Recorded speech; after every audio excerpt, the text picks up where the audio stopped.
Welcome in the ring. Welcome in the ring, ladies and gentlemen. We are privileged to be with you once again. And though we're having a late start this evening, sometimes you gotta stay away a little bit to see who is gonna miss you. And we know that you guys have been missing us.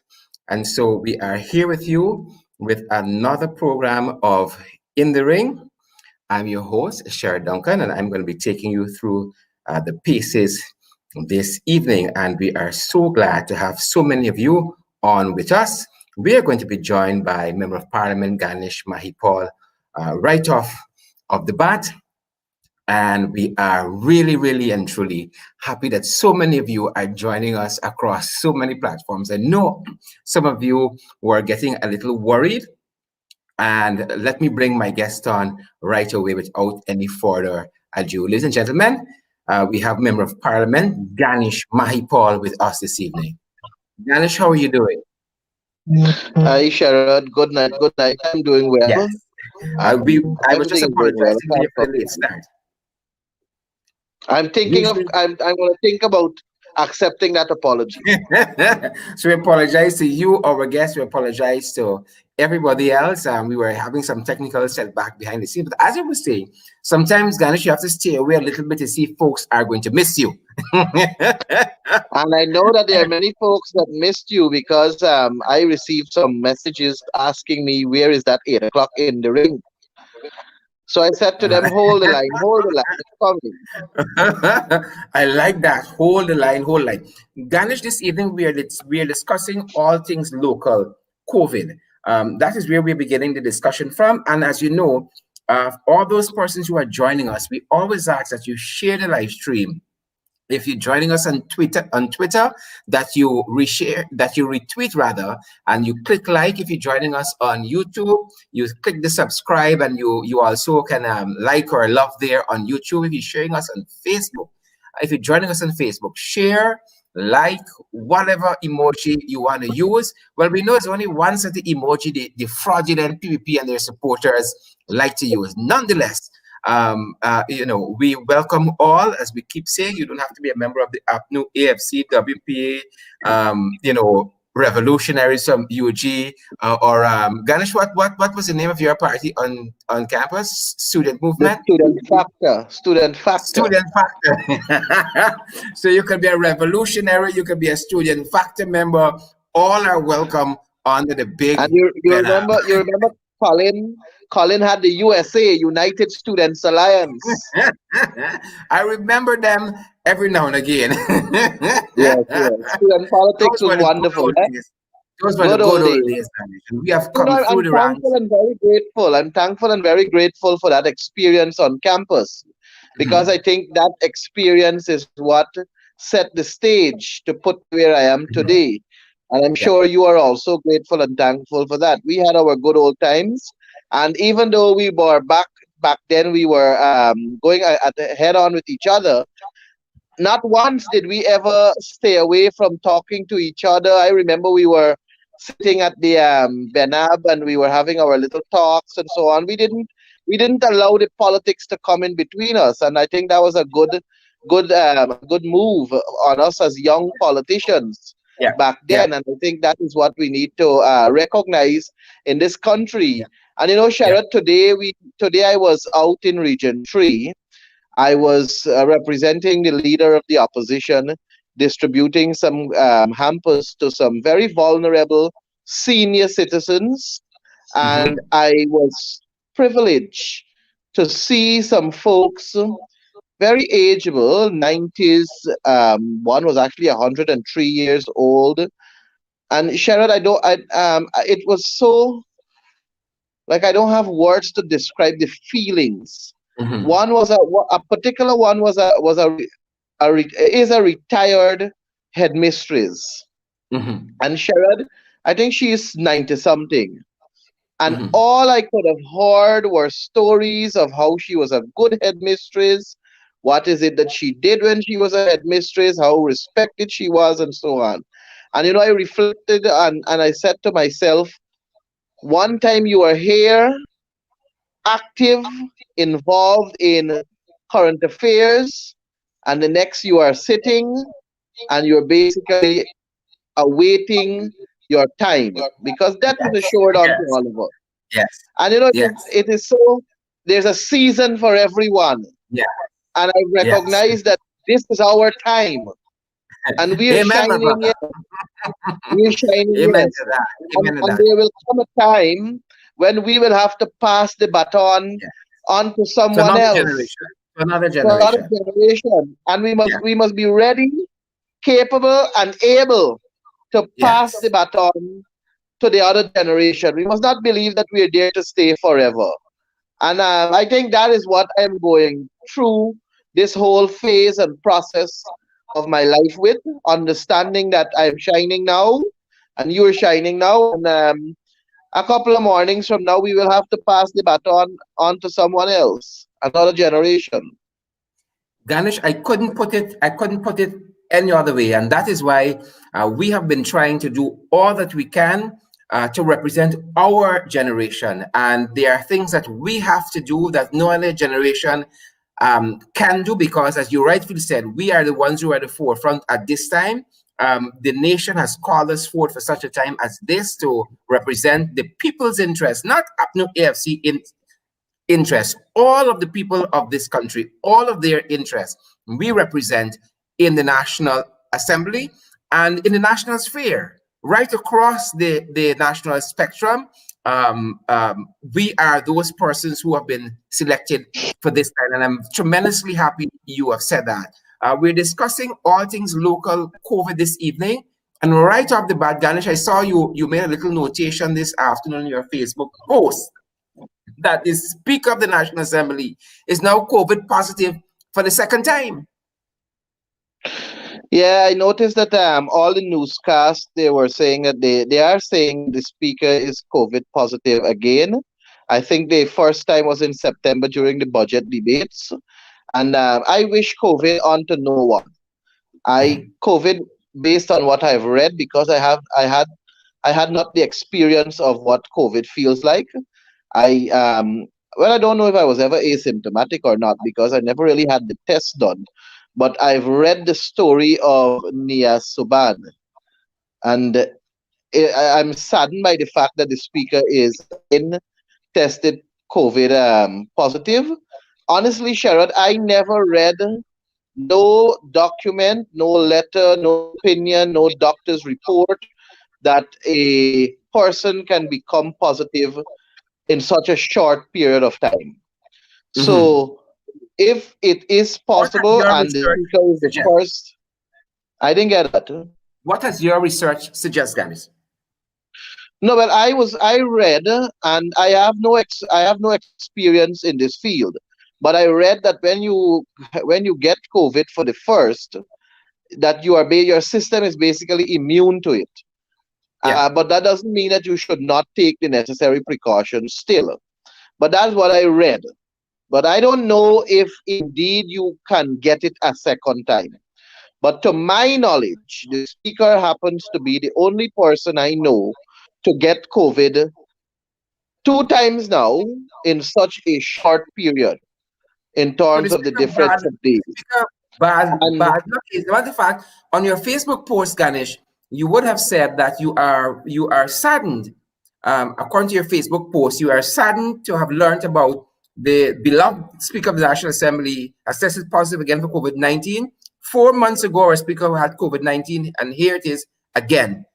You said that in your humble opinion, it confirms that the Speaker is perhaps the most vulnerable person in the world, since you've never heard about anyone who've contacted COVID within the deadly COVID virus twice in 4 months. yes, indeed. But I saw that some people put some comments underneath the post, and they said that it did happen before. So if it did, then then I am not subject to that information, and I'm guided by them. But because I did not know of anyone that was that got COVID for a second time in such short period, I do Mhm. believe that the speaker probably is the most vulnerable person in the whole world to have gotten COVID-19 a second time in such quick time frame. And he should indeed be the first one to get the vaccine, because it will be very sad on my part if I'm to hear again that he gets it a third Third time. and a fourth and a fifth time. But I am saddened, genuinely saddened by the fact that he is COVID positive once Yeah, again. I wish yeah, COVID upon no one, and I would yeah, like to appeal that we all take the necessary precautions, continue yeah, to wear our masks, we continue to wash our hands, and we continue to keep our physical distance away from each other. You yeah, know, yeah, Sharad, I oftentimes say that we must not just say these things, but we have to do them. We have to lead by example. And like today, for example, that activity I was engaged in on behalf of the leader of the opposition, pictures were taken, but pictures were not taken to publicize, to show on Facebook that over 400 or 500 hampers were distributed to the vulnerable. Pictures were taken for accountability purpose, mhm, so that we can show that these people are in receipt of these hampers, and that we can account to our donors so that they can know that their monies were utilized for the purpose it was sent for. And that is what we did. We did not take pictures to publicize, and I'm not going to go and publicize any picture to that effect, because it wasn't done for that purpose. And I'm saying that to tell you that we have an installed regime that seems to be getting famous at mhm. gallivanting across our country in this COVID period, and hugging up young people, children, hugging up adults, taking out the pictures without their mask, pulling the mask below their chin. There are two ministers that are famous for that, installed illegal ministers that are famous for that, 𝗵𝗵chan and Deodat Indar, and also Anil Nandalal, the installed AG. He has been holding a series of activities on the East Coast, and a number of people are there violating the COVID-19 guidelines. And you have the police who are selectively putting the COVID measures before people and saying that you can't do this and you can't do that. And they're not dealing with these actions of the Correct, sitting correct, government, the illegal government. In Region correct. 6 today, you have this land distribution exercise again. And I keep telling people that there is no problem with giving people land. There is no problem with having a toy drive. There's no problem with having a Christmas tree light up. There's no problem with sharing hampers. The Yeah, issue is the manner in which you are doing it. correct. You are doing it in such a manner that is not structured, and it is not proper oriented. It is not properly planned. No logistical arrangement is in place. It is haphazard. And because it is haphazard, you find that the COVID-19 guidelines are not being followed. And we are creating a nesting ground, a breeding ground, where we can basically increase the number of COVID-19 cases. We are putting all Guyanese lives at risk with our actions. And when I say we, I'm speaking about the installed illegal, Yeah, fraudulent regime yeah, that is currently squatting in office on fraudulent votes.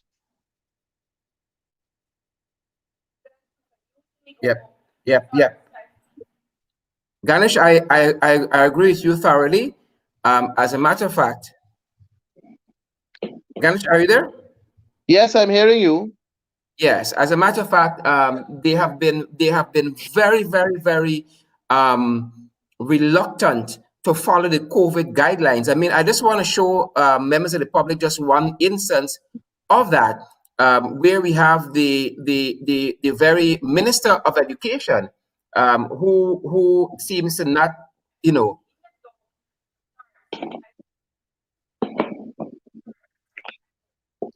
this is the minister wearing her mask incorrectly. She's holding the front of it, right? right? And if this is the Minister of Education, how do we expect the other folks to operate, right? The minister said she's stifling in her mask, right? And you expect school children to go back to school and to sit with a mask like that for 8 hours.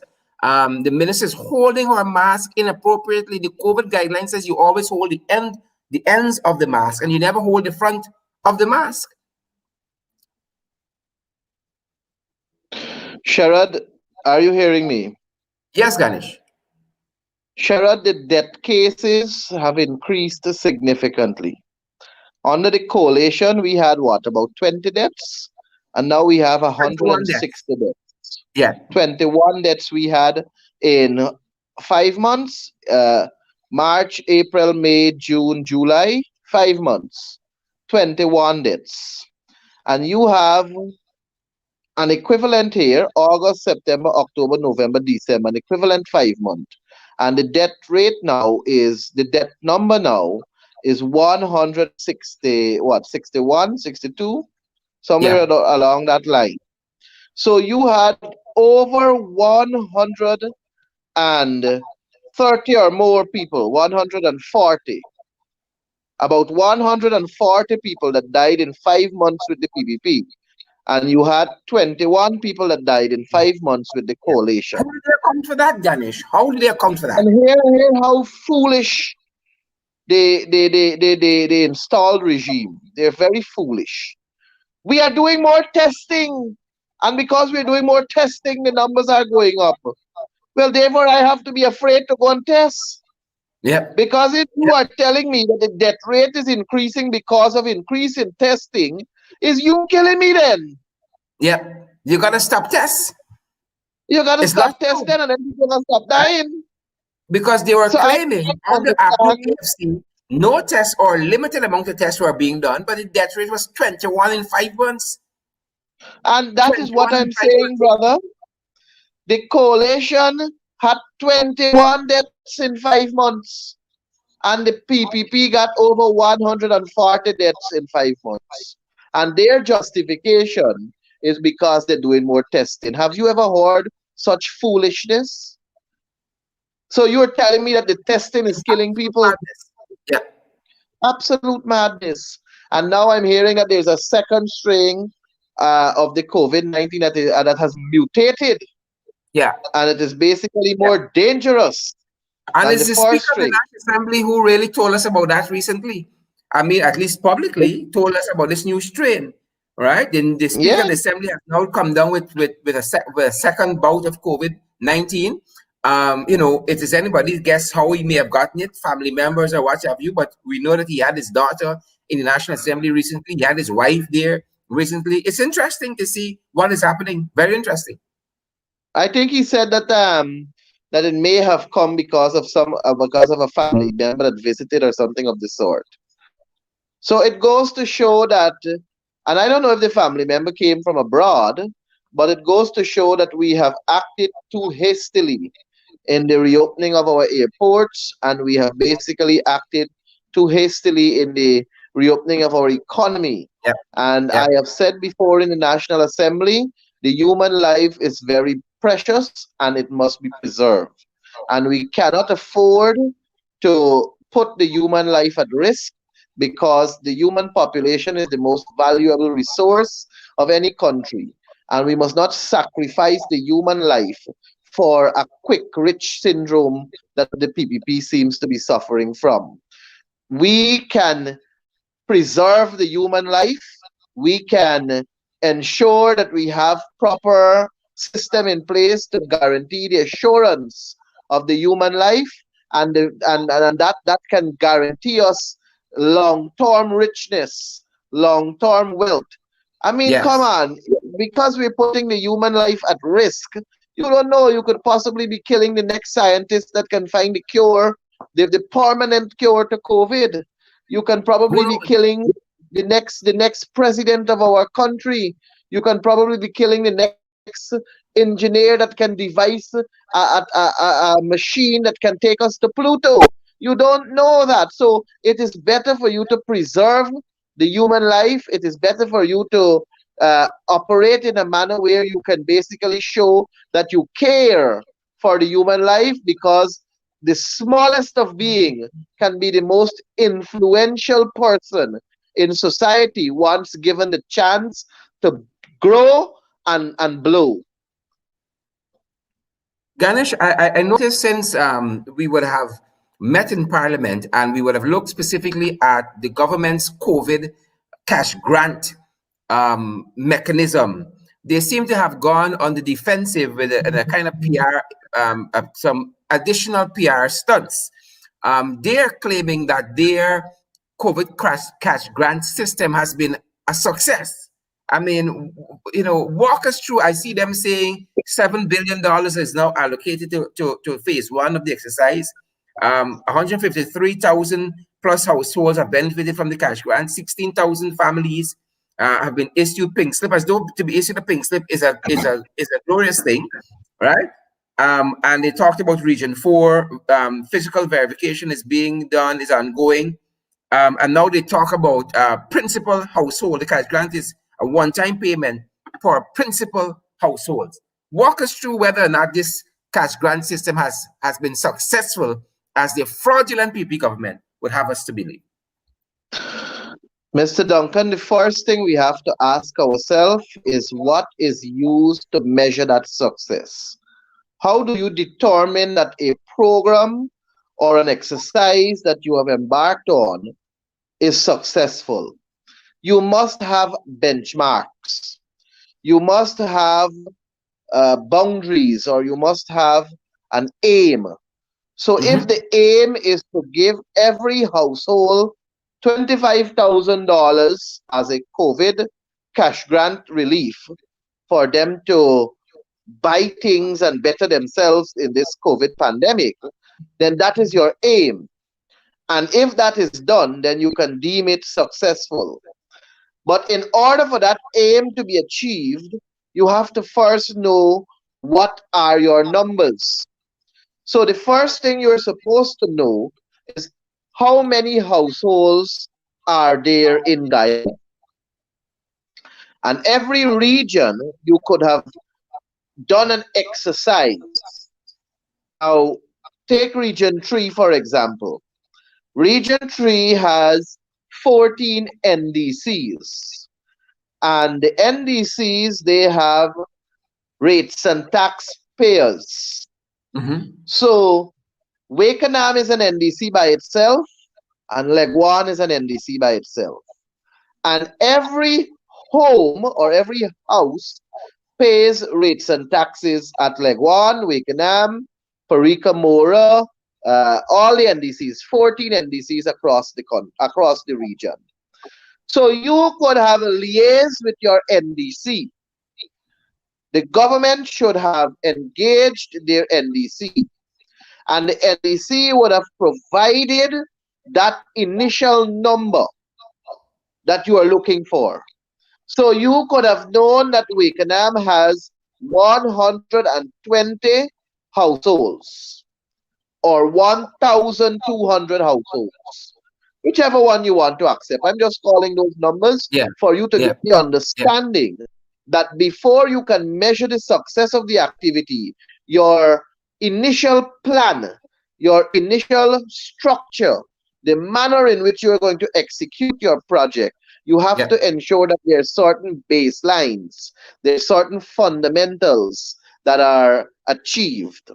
And when you know how many households are in the area, when you start your distribution, and if you have captured more than half of the target, or 3/4 of the target, or 100% of the target, then you will draw that conclusion that your activity is a success or whether it is unsuccessful. That is how you measure it. That's common sense. But 𝗪𝗏, Dr. 𝗪𝗏, who is the person defending COVID-19 cash grant in Parliament, was set up. That decent, beautiful, supposedly intelligent woman was set up because she stood in the National Assembly and she read from a paper what was given to her. Mhm. And all I simply asked her was to give me a breakdown of the amount of pink slips in each region. She gave a holistic number, 16,000 plus pink slips. I wasn't interested in that. I am interested in knowing how many pink slips are in region 3.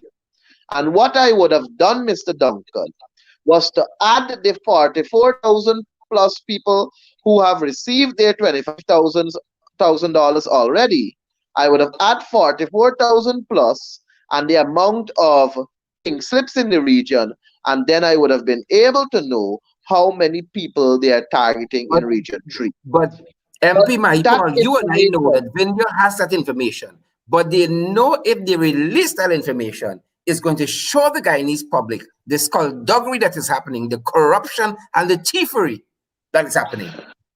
I believe that Nigel Dharamlal has the figure, Mhm. because he is the person that was given the task of spearheading this operation, and Vinya Prasad is just the puppet. And I Mhm. believe that Vinya Prasad was not prepped for that question. Uh-huh. So when the question was put to her, she had no answer But they because have come Dharamlal afterwards, did Ganesh, not they've come satisfy that afterwards and question. released these figures. And so they could have released the figures by region. They've told us, for instance, that 16,000 families overall, 16,375 families overall, they have pink slips for persons. Um, so why not release it by region? They will not. Let us They know. will not It because was also Duncan, striking, Ganesh, and I want you to respond to this as part of your response. Why is it that Vindhya told us yesterday that there's an inbuilt security system in an auditing mechanism, and yet the president is ordering an audit upon the audit? there is no auditing mechanism. That what she said there is for only people who are within their frame of mind and frame of thought. And that is Mm. basically people who are ignorant of the fact and who tolerate skullduggery and who promote thievery. That is for those caliber of people, which includes them and their following. Yeah. Any sensible person will know that the amount or the manner in which this COVID-19 cash grant is being distributed is not within the parameters of transparency and accountability. And I said earlier on a program the APNU AFC had that if the Auditor General wants to be honest and carry out a proper investigation, he is going to request from GCOM, he is going to request from GCOM the national database that has all the ID numbers of citizens of this country. And he can run that, those numbers, he can run it against the numbers that these distributors have. The agents that are distributing in all 10 regions, they have to record the ID numbers of every citizen they have given the money to. So you just run that against each other. The national database against the COVID distributors, the ID numbers that they have. And you are going to see the skullduggery right there. That's just what the tip of the iceberg. A Mhm. number of Mhm. these distributors who are PPP hacks, who are PPP lackeys that worked for them during local government election and did a number of scrutineer work and so for them. Those are the people that are distributing these COVID cash grants, and those are the same people that have fraud the system by making up ID numbers, putting it up on paper against falsified names, and they are Wow. collecting the Wow. COVID cash grant. Those are Wow. complaints that we have received. Those are Wow. there are numerous complaints along that line that we have received. We have received complaints of people in communities that are perceived to be PPP strongholds, that they're not visiting them house to house. They're assembling at one location, and you just got to show up with your ID card and you're going to get your money. Wakenham, that happened. That happened at Meerzorg on the island of Wakenham. And the people of Mariah's Pleasure, Meerzorg, free and easy, all they had to do was to go at the house underneath the big mango tree and they can collect their COVID cash grant. What they had to do was to show up with an ID card. I know of families on the island of Wakenham where three members of the family, of one family, three members in one family, they all got $25,000, a total of 75,000 to that family. I'm happy for them. I'm happy for them. But the fact of the matter is, the skullduggery was facilitated by the COVID distributors.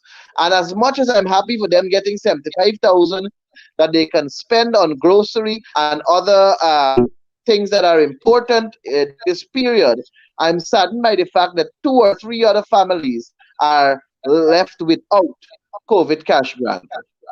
Mr. Duncan, the $4.5 billion that was allocated in the first disbursement, that Tell would us. cater for that that we would have thought. I don't know if you have a calculator in front of you or if you can pull it up on your computer screen. But if you divide $4.5 billion by Mhm. 25,000, how much do you get? I can't do the math at my end, but maybe one of the persons watching us can help us.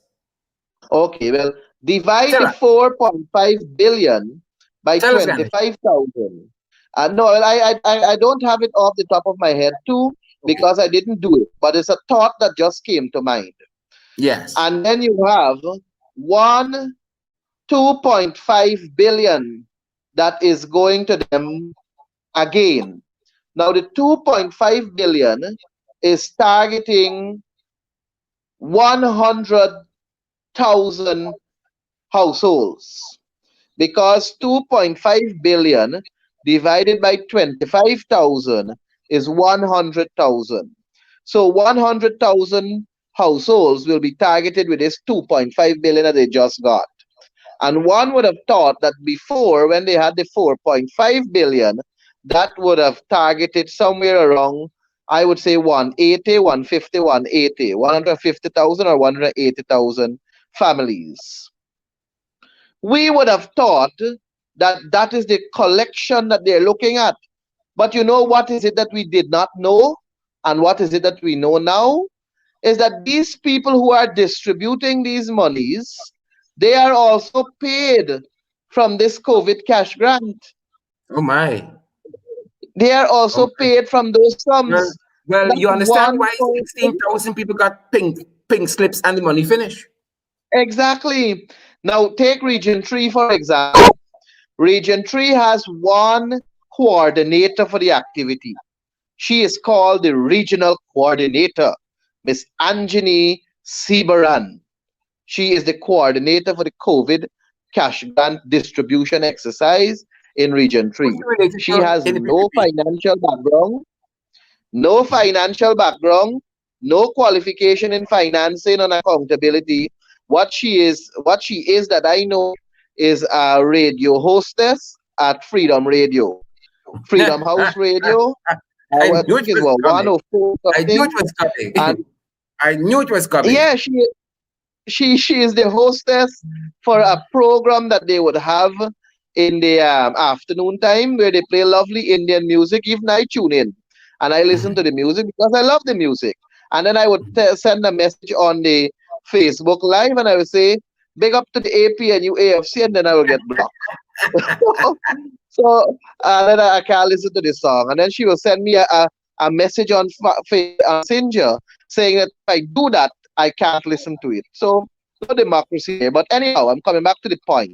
She is the one who is the coordinator of this activity in Region 3. And she is being paid $150,000 to coordinate this activity. $150,000, Sherrod, is six people money, six Ganesh, families. somebody has done the calculation for us. They said it's 180,000 households. Oh, I made a good guess. I'm good at maths. I said 150 or 180, right? So it's 180 households plus And 100,000. that So is that's and 280,000 households, right? that came But from MP Vince Roy Jordan. oh, so it's good that we have another MP on the program. So 280,000 households is supposed to be the target. but instead they are using money from that target to and I want MP Fitzroy and the others to go with me with the calculation here, because I don't have a pen and paper in front of me, but I have it in my head that I'm trying to break it down. In Talk to us. Region 3, you have one coordinator. That coordinator is getting $150,000. That's 6 people money. So we done minus 6 from the 280,000. That's 6 people money gone there. Right, Mr. Duncan? Yeah. Then, when you're done with this one coordinator that you're paying $150,000, you got 4 area distributors. These people got nice names. 4 area distributors. And these 4 area distributors, they are getting $100,000 each. So that's 4 people money to one, and it's 4 of them. 4 4 is 16, right? So that's Yeah. 16 people money gone, plus 6 from the coordinator. 6 and 6, that's 22 people we done shorten there, 22 families done getting money. Because they got pay one coordinator $150,000 and 4 area distributors $100,000 each. After the area distributors now, you have the field workers. And Wow. Region 3 has 32 teams of 2 people each. So that's 64 people. And they are paid $50,000 each. Mm-hmm. So you Is multiply, even got this COVID-19 ban? you multiply 50,000 by 32, by 64, sorry, 50,000 multiplied by 64 divided by 25, and then you add it to your 22 that you have already, and that is the amount of families that are currently being shortchanged from the COVID cash grant in Region 3. And I am saying that to tell you, Mr. Duncan, that had this government, this installed regime, engaged the NDC councillors who are elected by the people to serve the people, then we would not have gone into this costly exercise that they are doing there. Because, Sherrod, when you were deputy mayor, you had to be elected by a constituency. Correct. And which constituency elected you?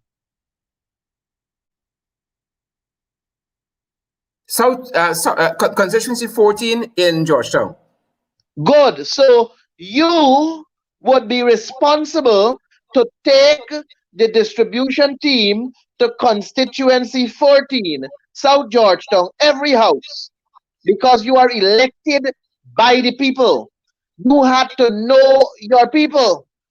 So you will be the local representative to provide that information to central government. And you will say to them that you have 150 households in your constituency. They will have to come with 150 envelopes and distribute it in that constituency with you alongside to justify it. Because you are the local representative, brother. You are the people you are the person that the people elected locally. But this regime deliberately did not entertain and engage the NDCs. One, because they have absolutely no regard and respect for local democracy. Two, they don't want to involve people that are not Yeah. aligned to the PPP Yeah. in this exercise. And three, they had to find a way to repay all the people who worked for them during the election period of 2020 elections. So all those polling agents and all those other recount agents and so that they got to pay them. They got to find ways and means to pay them. And because these people are people who are not educated with no proper qualification, they got to find an avenue to give them fast money. And this was the best way to do it. Is a hustle. Ganesh, I wanna bring to our viewers' attention that the Vice President of the United States received her COVID vaccination today, And the nurse who administered that vaccination is of Guyanese parentage. Both of our parents are Guyanese. This is Nurse Patricia Cummins. And I want to bring that little exchange, that little bit to our viewers. And when we come back on the other side, Ganesh, I want to talk about what comes next for COVID locally. And we can touch a little bit about vaccination, because I think there's some legislation pending on how the COVID vaccination will be done. So let's take that little bit from, I think we're getting this from CNN, and we're going to come back on the other side and talk a little bit about what comes next for COVID-19 locally. Great.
Ganesh, welcome back. I know the U.S. Vice President makes it look very, very easy there. But we haven't even begun that kind of discussion really and truly as to who definitively gets the vaccine whenever it's made available locally. But I'm hearing that they do intend to bring some legislation towards this end in terms of new adult vaccination law as pertaining to the COVID vaccine rollout locally. So we're still watching to see where that goes. Yes, definitely. And I know in the motion they had the other day, there was a whereas clause that said that the health workers will be the first to get the vaccine, and that will be followed by people with comorbidities, and I think the elderly.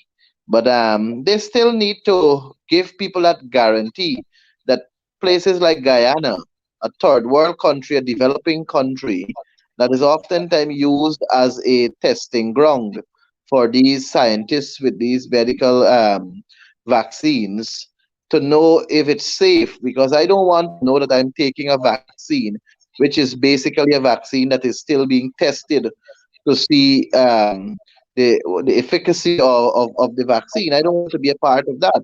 I want to know that I'm taking a vaccine that is genuine, a Yeah, vaccine that has been tried and yeah, tested, a vaccine that will assist me in whatever ailment it has to assist me with.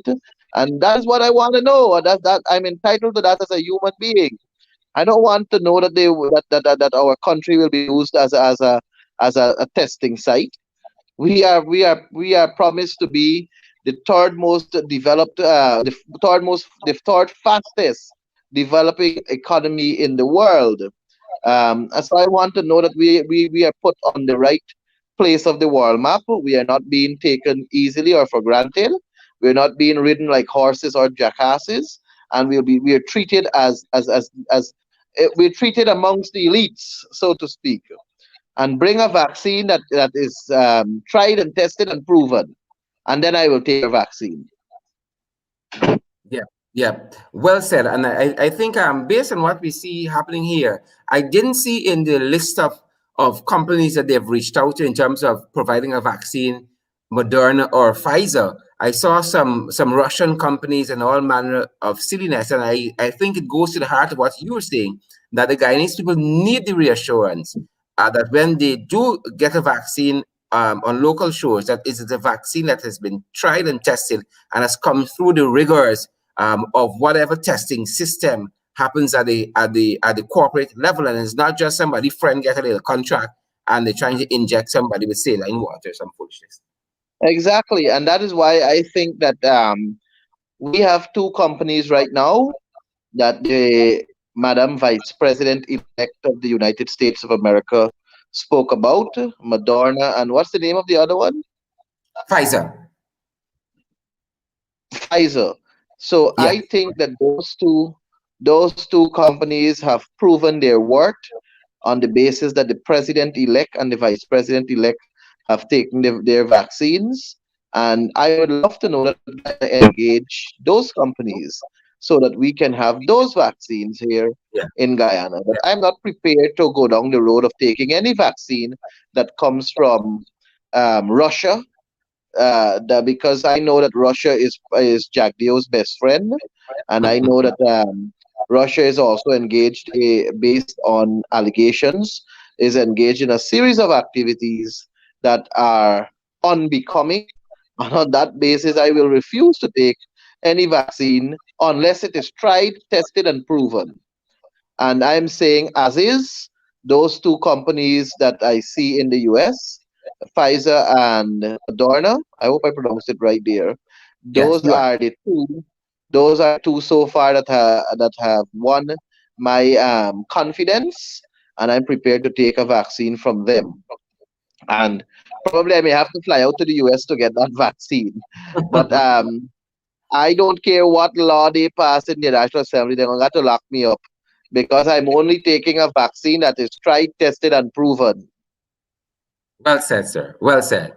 Ganesh, I know I've gone past your bedtime just a little bit there, but I want to thank you for spending this little time with us. The public yearns for valid and credible information, and we want to continue to be an avenue that publishes just that, valid and credible information for a public that is in desperate need of it. For all the folks who have joined us, I really want to thank you guys. We want to continue to encourage you to safeguard against the COVID-19 infection by social distancing, sanitizing, wearing your mask and wearing it appropriately. Don't touch the front of it like some people we know who shall not be named, but we know them nonetheless. And if you do those things, it's intended to keep you, your family, and your loved ones safe and sound. MP Ganesh Mayapol, it's always my privilege to have you on in the ring. You are a pound for pound fighter. You're worth your weight in gold, as they say. And I'm putting you on notice. This isn't the last time for the year you'll be on in the ring. Well, Mr. Duncan, thank you very much. And I want to give your viewers the assurance that the coalition is strong. I am a PNCR member, and you are an AFC member, and we are strong together. We Yes. believe in coalition politics. We're stronger together. Our country is yearning for this unity between political parties, and the coalition has moved in the right direction of ensuring that we are fighting this battle for the Guyanese people together. In the ring, we are here together, fighting for the Guyanese people. I want to assure the Guyanese people, all your listeners, that the coalition will be back. Have no fear. We will be Yeah. back, and we will be sitting in government legitimately to represent your interests. Unfortunately, it was stolen from us, but it was fraudulently taken from the rightful holder, which is the coalition. The January the 18th, very deciding day for our country, as it reference to the elections petition.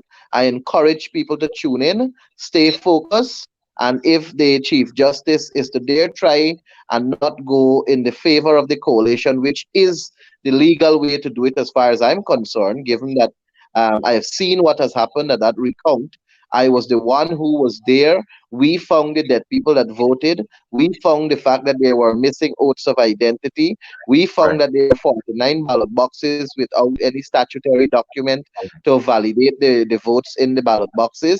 And we found a number of people who don't reside in Guyana that they have cast their ballot because their names were scratched off from the papers. And we know that they were not in the country when they voted. The evidence of a fraudulent election is overwhelming. There are tremendous evidence to support that fraud that occurred on March 2nd, 2020. We are confident that the elections petition will vindicate our position and vitiate elections 2020. We know that we will have to go back to the polls. The PPP, they also know, Mr. Duncan, that they have to go back to the polls. That is why they're sacrificing the lives of our Guyanese people to engage them in large crowds to paint this picture as though they care for the Guyanese people, as though they really love and care for the Guyanese people. And that is why you see them increasing this funding and that funding and the like other, because they want to stay there to spend the oil money. But they will not get that chance because our Guyanese people will remember what is it that they did direct for those 23 years they have been in office. It is old wine in new wine bottle, but we will not be distracted by that. We are ready, steadfast, and we will take this country to higher heights. It's Power our them time on. to shine, and we are shining, and we will shine bright as ever. So that when we hand over the mantle to our children, it will be a mantle where they will be standing on firm and solid foundation to take this country to greater heights. Thank you, my brother, for having me. Well said. Couldn't say anything more, add anything more to that. Thanks again, Ganesh. Thank you very much. Folks, there you have it. Member of Parliament Ganesh Mahipal. The folks that joined us on Twitter, we want to thank you guys for joining us at this end. Continue to retweet and to like this broadcast on Twitter. Those of you who joined us on YouTube, continue to click subscribe and you can like also on YouTube. We enjoy coming to you at that end. And those of you who join us on Facebook, as per usual, of course, it's always a privilege to be of service to you guys. And as I keep saying, we do not take it lightly that hundreds of you who could take your pick of any other thing that's happening on Facebook to have your attention, you choose to be in the ring with us. And we are tremendously grateful. We didn't have a chance to have any of our viewers in the ring this evening, but we hope when we do offer the opportunity, you have the testicular fortitude to come in the ring. You have the intellectual aptitude to do so. Folks, until tomorrow evening, do stay safe and have a great evening. We love all of you, and we'll see you soon.